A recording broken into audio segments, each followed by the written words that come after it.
Hello, friends and family. It is me, Mike Thayer. Thank you for choosing the option to have me read you the 2025 Thayer Family Christmas Letter. Gather round, one and all. 'Tis time to be regaled with the adventurous ongoings of your favorite Montana Thayers. While I'll still provide the standard individual updates, this year the family had a communal, culminating experience that I shall address up front. In August, after much planning and anticipation, the family flew across the Atlantic for a 12-day Italy extravaganza. First to the Amalfi Coast, to Capri, to the 2,500-year-old town of Bagnoregio, seen pictured in our Christmas card, to Siena, Florence, and Rome. The trip was a whirlwind of quintessential Italian culture, tradition, and cuisine. Decades in the making, the centerpiece was an insane, centuries-old horse race known as the Palio di Siena. The entire thing was wonderful, and with that, I shall proceed. Siena, age 13. Another year, another 537 incidents of Siena stubbing toes, scabbing knees, and slamming shins. This phenomenon has been covered in years past, but any thought of Siena's clumsiness being a byproduct of pubescent bodily awkwardness can be put to bed. Ever aggressive on the soccer field, her reflexes cat-like, her presence intimidating, Siena moves through the world without hesitation, diving at balls, opponents, social situations, opportunities to make fun of her father. Life seems to bend around Siena as she pushes through it. There are, however, a few exceptions to this. Door frames, bed frames, end tables, couch corners, stairs, countertops, the ground. Middle school life, while a source of many complaints from Siena, is treating my youngest well. She may not appreciate it or agree with my current assessment, but her never-ending string of friends, hangouts, and recent crowning as student council president would say otherwise. She's even started to mix in a few boys into the friend group. I'm briefed, often late into the night, on the regular changes to who likes whom, who's talking to whom, and who is officially boyfriend and girlfriend. Siena, however different from Abby, seems to have seamlessly taken the social baton from her older sister and is jogging along at an impressive clip. During our Italy trip, Siena fulfilled a lifelong dream by completing the pilgrimage to her namesake, the magical Tuscan town of Siena. I took every opportunity I could to tell the locals that I'd named my daughter after the town, having lived there as a missionary some 20 years prior. One restaurant owner went from begrudgingly seating us to treating us like guests of honor upon finding out. Taking a picture with Siena in the town's central piazza was a surreal experience. A town full of singular, bold, chaotic beauty, a more perfect match for my daughter Siena than ever imagined. The daughter of an author and the granddaughter of both an editor-author and the esteemed Douglas Thayer, Mormon Hemingway, Siena shoulders the family mantle to devour literature. Last I checked, she was at 41 novels and counting for 2025. And these aren't Diary of a Wimpy Kid. These are beefy, 100,000-plus word books full of magic, mayhem, and romance. Tasteful romance, mind you. About the romance, Siena informs me that she doesn't like to read about love triangles. She finds them gimmicky, inevitable, and more likely to make you frustrated with the stupidity of your main character than additionally invested in the story. Siena wouldn't like to have come of age during the twilight years, forced to side with Team Jacob or Team Edward. My guess is she would have chosen neither, or picked a third option, an elf that hunted vampires and werewolves, as long as it was hot. It was a hot elf. Tastefully hot elf, mind you. According to ChatGPT, she's at roughly 4 million words read on the year. I'm not sure I've read 4 million words in my life, and I write novels. No recap of Siena's 2025 would be complete without mentioning the passing of her pet rabbit, Merlin Link Thayer. A COVID acquisition, Merlin was a source of much joy for Siena for the past 5.5 years. We buried him beneath the ground of his outdoor playpen in early December after a short funeral service, joined by friends and family over Zoom.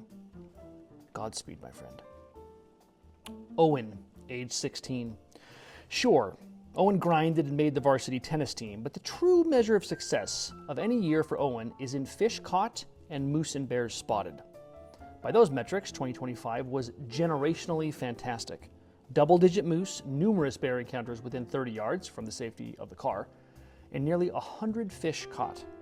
Anything from trout to kokanee salmon to bass, catfish, and more, a smashing success. Over Thanksgiving break, he went with a cousin to my father's old stomping grounds at Schofield Reservoir. He caught a number of smaller fish before sending a picture of him holding an absolute monster. A bit of Googling revealed his 23-inch cutthroat trout was a mere 1.5 inches shy of the reservoir record. I could just see my dad smiling down. Or perhaps his spirit had been lurking in the cold reservoir depths, his ghostly hand ushering the dinosauric trout straight to Owen's hook. I wonder if things like that are available to us on the other side of the veil. I'd guess probably not. Otherwise, my dad would have had a higher percentage of successful fishing trips. Or maybe he just had unhelpful dead friends. Both possible. As you may recall from last year, after feeling somewhat aggrieved by some fellow high schoolers, Owen chased them down and fought back with nothing but half a smashed cookie. Owen had a similar experience in 2025. No cookies this time, but still a similar bout of unchecked brashness. Hopefully my dear son is slowly learning a bit more each year that cooler heads often prevail. After coming home from school one day, Owen informed us that he'd lost his AirPods. More specifically, he claimed that someone had stolen his AirPods since their location was no longer the church building where he'd last seen them at early morning seminary. They were on the south side of town, on the other side of the tracks. You all know of such places. Places one would expect to find stolen AirPods, meandering meth addicts, and various ne'er-do-wells.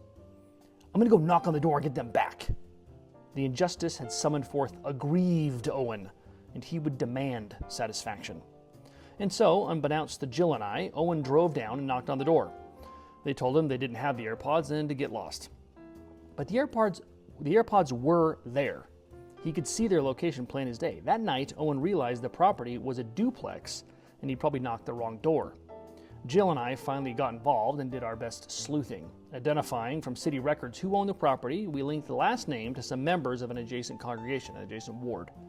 I could see the entire chain of events already. The church member's teenage son innocently finding the AirPods and bringing them home, only to have their no-good scoundrel of a cousin grab them and retreat south over the tracks to pawn them off for a bit of the devil's lettuce. And so, the next morning, while Jill and I were at one of Sienna's soccer games, Owen and his buddy returned to the house. They knocked, no one answered. They waited, no one answered. They knocked again, and finally left a note. You have stolen my AirPods. Return them ASAP. Call me at Owen's number. You stole them at church. End quote. When Owen told me, I gently suggested he should soften the language of his note to increase his chances of actually getting his AirPods back. He begrudgingly turned around, swapped out the note, and within 10 minutes informed us that he had retrieved the AirPods. The culprit? Well, let's see if you can solve the puzzle. The pieces were there all along. Someone who frequents the church but doesn't live in the congregation's boundaries. Someone who lives in an apartment owned by a church member. It was the missionaries. I was never told what their plan was for the AirPods. Not sure aggrieved Owen really cares to ask such questions. Abby, 18. Oh, Abigail Jane, our little adult. She began the year busily wrapping up high school and is now out making her way in the world, a semester of BYU under her belt. Of all her numerous high school accomplishments this year, 2 stand out. Her goal to qualify for state in tennis and her culminating graduation speech as student body president. Tennis came down to the wire. Jill could hardly watch the final set. She may have momentarily left to throw up in the bushes at some point. But Abby pulled it off. She faced her fear, calmed her nerves, and sent the other girls packing. As a parent, watching tennis is somewhat different from other sports. There's not much between you and your kid. Any twist of your body, grimace, maybe even the occasional cuss word, all is often in full view and earshot of your child. And the other parents, but they're not my concern. I may have been told by a young tournament official at one point that I wasn't permitted to make loud, thinly veiled comments directed at the other team, even if they were making horrible baseline calls. A little bit absurd. Abby's graduation speech was epic. I still get compliments about it from people I bump into. That was your daughter, right? Her speech was freaking awesome. Indeed, she is, and indeed it was. A proud moment for her dear old dad. And with that, her senior recital and a graduation party, Abby's high school days were over, and college preparation began. As Abby packed up her things and headed off to the dorms, I let her know she would always have her place back at home. Back at my home. In the guest bedroom. Her vast downstairs room now belongs to Sienna, and Abby's room now exists at BYU. After that, it will exist somewhere else, somewhere of her own crafting. I am always available to be summoned when needed for wizardly advice or kingly sums of money, but the world is now Abby's to explore and conquer. Her boyfriend Mason, mentioned in last year's letter, remains her boyfriend. He is a pleasant and patient young man, two useful characteristics when dealing with my daughter, and now attends UVU in large part to be closer to his beloved. I am assured that marriage, while possible, remains a moderately distant priority, a timeline of which I am supportive. Of all the kids to lean into the Italian experience, none held a candle to Abby. She came dressed to impress, her darker hair and naturally olive skin already blending her in with the locals. When Abby donned any one of her numerous Italian-inspired outfits and stepped out onto the cobblestone, she was no longer Abby. She was Valentina, her European alter ego. Valentina couldn't speak Italian or anything, but she looked the part and sashayed about with an unmistakable Italian flair. Watching Valentina's reaction to seeing all the cathedral's art pieces and sculptures was a treat in and of itself. Jill.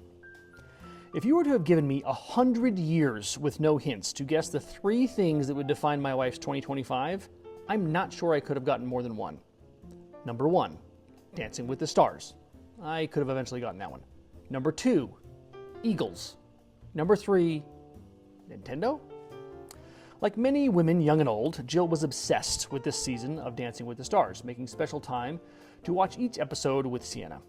I got regular updates on how Andy got much further in the competition than he should have, which was great because we like Andy. But honestly, it's probably time for Andy to go because he's a horrible dancer, and it was fun while it lasted for him. But Robert Irwin better win because we like Robert, and we're mad that Whitney and Mark got kicked off before the finale because they were really looking forward to Mark's freestyle dance. Now we won't get to perform it, but wait, they're going to perform it on YouTube instead. In the end, all wrapped up as it should. We all got what we wanted. I'm not exactly sure when Jill first mentioned that Jackie and Shadow, a highly live-streamed pair of bald eagles from Big Bear Valley, had successfully hatched 3 new eaglets. But few things have ever more thoroughly captivated my wife's attention. Checking in with the eagle family became a favorite part of Jill's morning routine. I learned of when the 3rd eaglet unfortunately didn't make it, when the eaglets were named, when they began fledging, what fledging means, how the husband would toil all day retrieving fish only to be scolded by his eagle wife, and when Sunny and Gizmo finally left the nest. Perhaps there was some connection between Jill and the mother eagle as they both prepared to have offspring leave the nest and fly out on their own. Looking to recreate some of the eagle magic in our own backyard, I gave Jill a bird feeder camera for Mother's Day, one that used AI to detect and automatically catalog what types of birds came to our feeder. We were told it could take weeks of offering birdseed for them to arrive, but the pesky grackle showed up almost immediately. Research said it would be a territorial bird and ward off many other species. I schemed how we might shoo the grackle away and attract a wider variety of birds, but Mother Nature acted before we could. The finches arrived. The smaller birds came in droves, gathering courage in numbers, and banished the grackle like a loitering vagrant. Jill continued to fill the feed as soon as it was empty, and within weeks our backyard was teeming with avian life.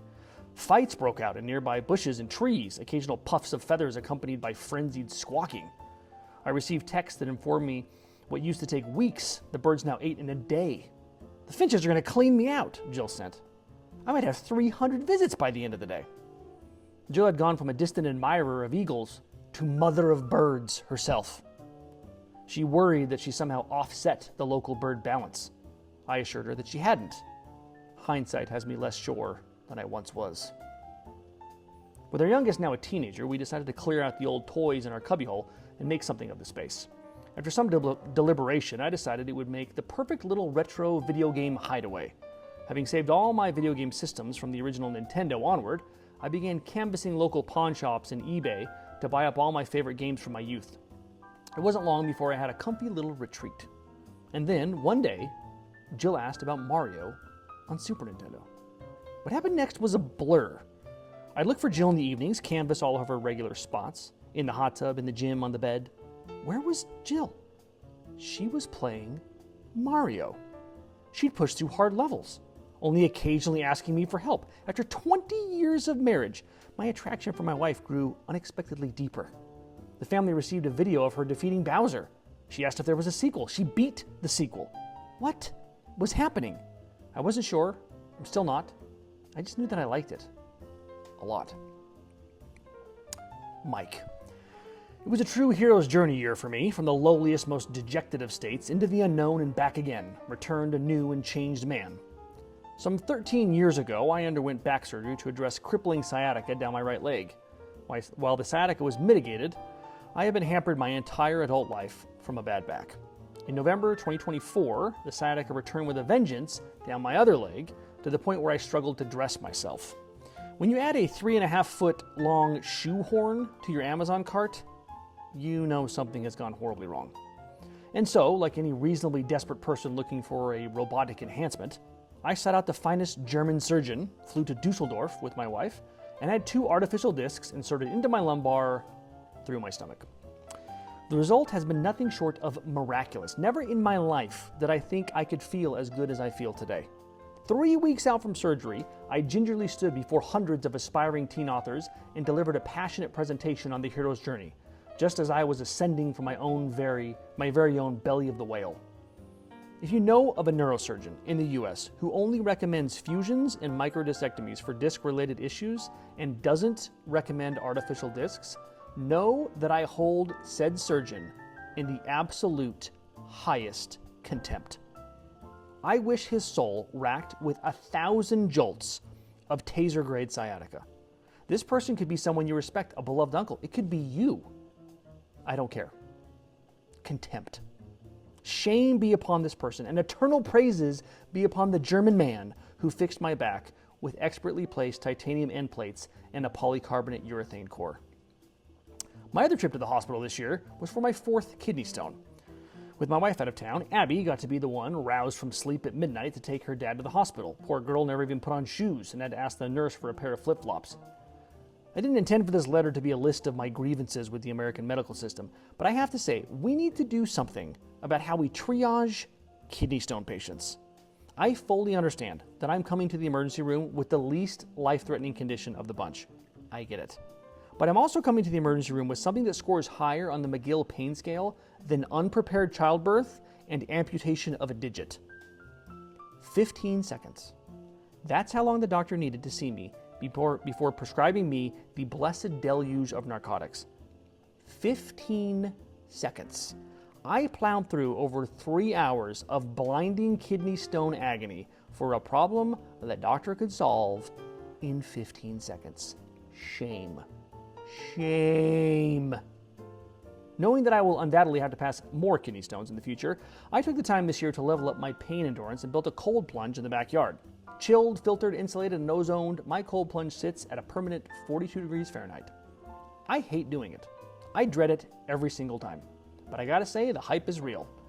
You know how you can tell if someone's done a cold plunge? Don't worry, they'll tell you. I know sitting in cold water for 3 to 5 minutes isn't exactly accomplishing much, but you'll leave the water feeling like you've manhandled a grizzly bear. As much of Jill's life is spent seeking warmth, see last year's letter, I asked my wife how much I would have to pay her to go do the cold plunge. $5,000. That's her price. Thinking of starting a GoFundMe. For those seeking an author update, I have, at long last, finished my next novel.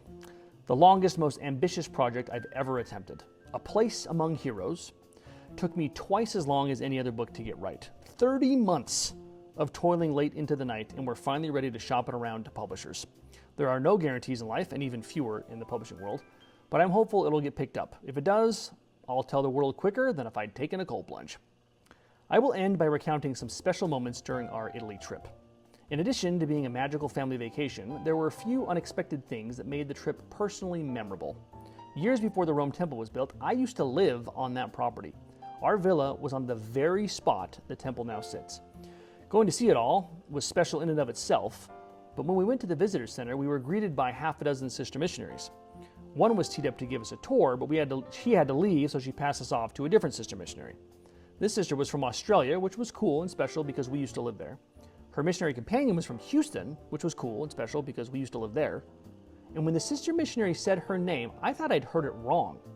It was indeed Sister Thayer. The odds of that lining up, of us visiting the temple when we did, are incalculable. When we went to Siena for the Palio, the town was an absolute zoo. The hand of God could not have done a better job than the Italians at thoroughly packing cars onto every available square inch of pavement. It was nuts. After dropping off my family at our apartment, I made ever-broadening circles around town, desperate to find anywhere to park our big van. Blessedly, after getting turned around like a blindfolded kid at Pin the Tail on the Donkey, I found a side street. I had no clue where I was, When I checked the map on my phone, I realized I was one street over from my old missionary apartment. Totally random. And so I started what had to be the most pleasant solo walk of my life. 40 minutes retracing the steps I'd taken so many times, some 20 years prior, in my favorite city of all of Europe. It was an amazing time. Finally, I wondered if I get a chance to bump into the missionaries in Siena. With the town bursting for days with processions, parades, singing crowds, and celebrations, I thought my odds were pretty slim. The day after the Palio, however, on a quiet Sunday morning when the town was still asleep and uncharacteristically still, I started my 40-minute walk back to the car. When I opened our apartment door onto the street, only to bump straight into who? The missionaries, of course. All in all, 2025 was a monumental year, one that the Thayers were quite thankful for. May this letter find you well, in good spirits and in good health. And if not, might I suggest seeking the expertise of German scientists and doctors, within reason. Merry Christmas to all, from Mike, Jill, Abby, Owen, and Sienna.